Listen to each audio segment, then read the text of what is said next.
I just came back from presiding at a funeral for a woman that I regularly brought communion to for 6 years. It was a gift and an honor a few weeks ago to be invited to her bedside by her husband and children and give her last rites. And it was a remarkably holy moment as we faced the setting of her son in the darkness of death with all of this love. And there was this beautiful evening light in the face of that setting sun as we gathered around her bedside to surround her with love and light and peace and prayer. And the same was true today at the funeral.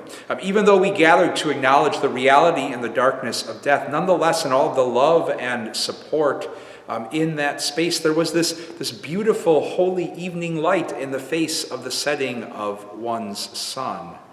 And that never ceases to amaze me as a priest. I encounter it funeral after funeral where there's something so inherently deep in the human spirit that is able to recognize this profound gift of holy and sacred evening light, even as a sun is setting.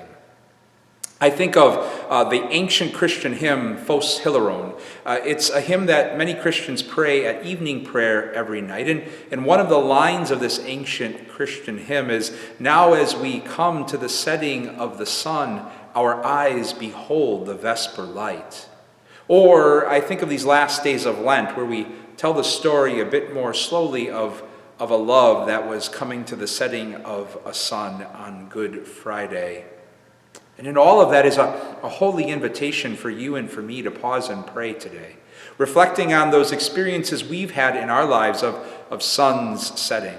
Maybe that was a job loss or transfer and a move, or a relationship that unraveled, or a diagnosis, or grief itself, but also to pause and pray and reflect how even in the midst of those setting suns, we're still able to find a light that makes its way into that sunset and gives our evenings and those sunsets their own unique and holy beauty, and ultimately deepen our sense of gratitude.